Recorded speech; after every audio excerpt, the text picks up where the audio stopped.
Okay, let me clarify two things about the rapture. First, it's a mystery. I mean, it's a revelation. It's not a prophecy. Okay.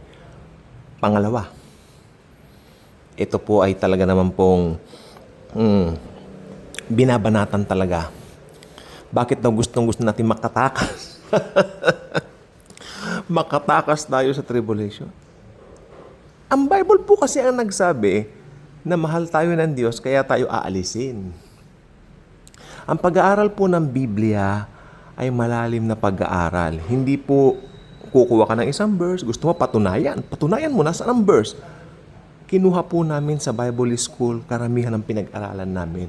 May mga libro nga po ako na ngayon po nangapunit-punit na nga po sa kung tutuusin. I'm really trying my best to locate those old books or should I say old writings of mine na kinopya ko sa mga ilang nung kami nag-aaral. Kasi iba pa rin talaga yung mga turo dati kasi ngayon parang masyadong generalized na lang, generic na lang kasi masyado yung mga nakukuha natin minsan sa internet. Iba pa rin talaga yung mga turo nila Charles Ryrie, David Jeremiah, no? At saka syempre, yung mga talagang ginawa ng mga Baptist. Take note, ang mga Baptist mahusay po sa eternal security at mahusay po sa end times. If you have old books, makinig po mabuti, if you have an old books written by a Baptist preacher o isang Baptist theologian regarding the end times, you are so blessed. Karamihan po ngayon out of print na po, obsolete na. Yung paborito kong libro na hinihiram-hiram ko, hindi naman po siya talagang original na na yung book na yun Naka-Xerox na lang po yun. Pati yung Xerox na yun, maski hinihiram-hiram po, ibig sabihin, di hinihiram-hiram, ang ganda ng content. May humiram daw, di na lang po nasaan. I'm trying to call yung parang mami-mami namin dun sa pananampalataya, syempre. Ay naku, mga anak na wala ko na. Hindi ko na alam kung sino humiram. Kanya. But that book is genuine. Ako sasabihin ko po sa inyo, ginto po yun. Napakaganda. May nakita po ako sa Shopee, Bible Doctrines kanya. Tinignan ko, ito kaya yon? Pagbukas pa lang, first page, nope. Not even close. Okay? Okay, unang-una, patutunayan po natin dito, it's a mystery. Biblia po please. Ganyan po tayo, Bible. O, sa mga Bibles po natin, buksan natin sa 1 Corinthians chapter 15, verses 51 to 52. 1 Corinthians, acidic kasi ako, kaya ganito ko, pero sorry. Acidic na, pero gusto kinakanyang bawal. Milk tea na naman ako.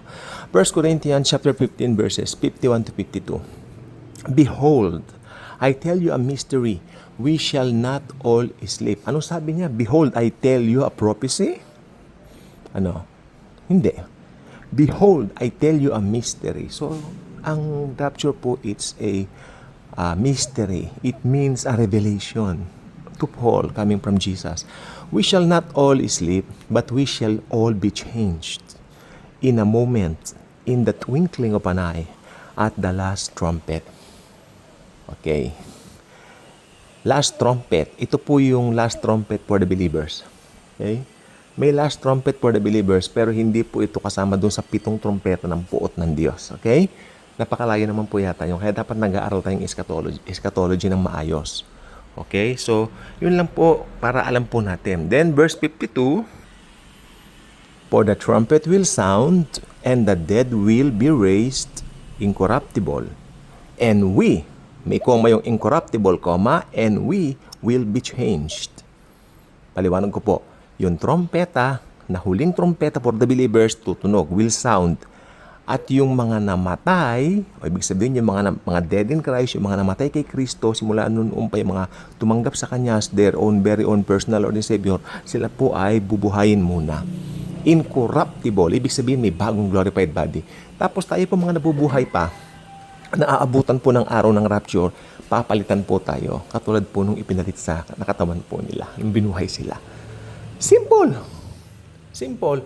There's not even contradiction sa mga bagay ng Biblia kung gusto mo lang. Yung may nagsabi, atat na atat daw tayo makawala sa parang ayaw natin ng pagdurusa. Hindi po Bible ang nagsabi, hindi po, hindi po kami ang may gustong makawala dyan. Ang Bible mismo ang nagsabi na talagang aalisin ni Jesucristo dito ang mga tao nang nagtiwala sa Kanya. Maliwanag po yan sa 1 Thessalonians din po, makikita nyo ang sabi nito, for God did not appoint us to wrath, but to obtain salvation in His Son Jesus Christ. Ang linaw po niyan. Yung wrath na binabanggit, God did not appoint us to wrath. Yung wrath doon, yung puot ng Diyos na isasabog niya o isasabog niya sa buong mundo sa tribulation, sa great tribulation rather. Kaya, atat na atat. Ano may mga ganyan? Kasi gusto pong sumuong ng mga ito sa tribulation. Hayaan po natin sila. You know what? Having that kind of mindset, having that kind of belief, talagang susuungin nyo nga. Congratulations po sa inyo. Susuungin nyo po talaga yan. Maniwala kayo sa akin. Because you don't put your trust in the finished work of the Lord Jesus Christ on the cross. That's simple. Rapture is not a prophecy. It's a revelation. Okay? At siyempre, tayo po ay bibihisan din ng bagong pagkatao tulad nung bagong katawan ako sana. At ito po ay katulad din nung kay Jesus nung siya po ay muling nabuhay. Tanda po ninyo, for the fear of the Jews, those disciples of His were inside the room praying for fear of the Jews, sabi ng Biblia. Very specific. Natatakot sila sa mga Hudyo kasi baka silang isunod na tudasin. Di ba? But, sa kalagitnaan ng kanilang takot, nakapinid ang mga pinto, pumasok si Jesus. Peace be with you. Sumayin yung kapayapaan. Diba? Natatandaan nyo yung pa ngayong unang meeting, absent si Tomas eh. The following week, Tomas present already. Peace be unto you. Sabi ni Tomas, my Lord and my God. Naniniwala ka na ba kasi nakita mo ko? Mapapalad yung mga hindi nakakita, pero naniniwala. Kaya sabi ko po sa inyo, it's a matter of faith sa lahat po. Ngayon, yung mga hindi naniniwala na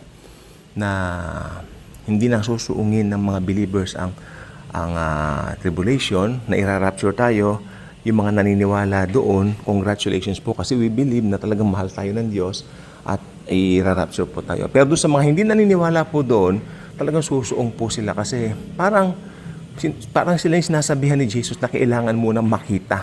Di ba? Naniniwala ka na ba, Tomas? Kasi nakita mo ako. Parang sila po yun eh. Di ba? Malalaman nila sa the end na totoo pala yung mararapture muna ang church. Pero hindi po sila naniwala, kaya maiiwan po sila. Tandaan nyo, ang pagsama po sa rapture is all about believing in the finished work of Christ. If you don't believe na sapat na yung ginawa ni Kristo sa cross, maiiwan po kayo talaga. Okay? Marami po nangangaral, sabi niya, yan, masama ang gawain, masamang ginagawa ng mga tao nga, maiiwan sila kasi ang ginagawa nila taliwas. OMG. Gawa na naman ang tao. Ano ba naman, masyado naman ang credit sa tao? Hindi Yung ginawa ng Panginoong Hesukristo, siya ay Diyos. Binigay ang buhay niya sa krus ng Kalbaryo. Siya na nga ang namatay, siya na naghirap para sa atin so that maligtas tayo. Ano bang problema doon? Diba? Imbis na pasalamat at tanggapin ang kinin, isa buhay, isa puso, hindi pa yata pinaniniwalaan dahil gusto mo isalip ang sarili mo para magkaroon ka ng pogi point sa Diyos. Nope, never in a million years. It's all about His finished work alone. Paulit-ulit lang po yan. Alam niyo kung bakit pala paulit-ulit ang preaching ng Bible na ito? Dahil, makinig po mabuti, dahil marami rin po mga Kristiyano matigas ang puso na hindi ayaw. Parang kanina nag-post yung isang mananampalataya rin sa Panginoon na pero ano siya, ang belief nila kasi nakakatakot eh. Parang puro doom and gloom, ganun-ganon, bla bla bla. Pero sabi ko, it's all about Jesus, tita. Balitita ang tawag namin. It's all about Him. At sa pagdating po niya, daragitin niya yung mga naglagak ng tiwala sa Kanya.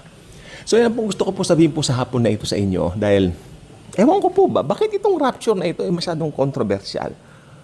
Samantalang kadaling tanggapin, it's a revelation, pangako ng Diyos kay Paul na mangyayari sa mga Kristiyano, sa mga Gentile Christians in particular. Tayo po, Gentiles po tayo kasi talaga sa tutuusin po naman sa Old Testament po, hindi naman po binanggit ang tungkol po sa rapture.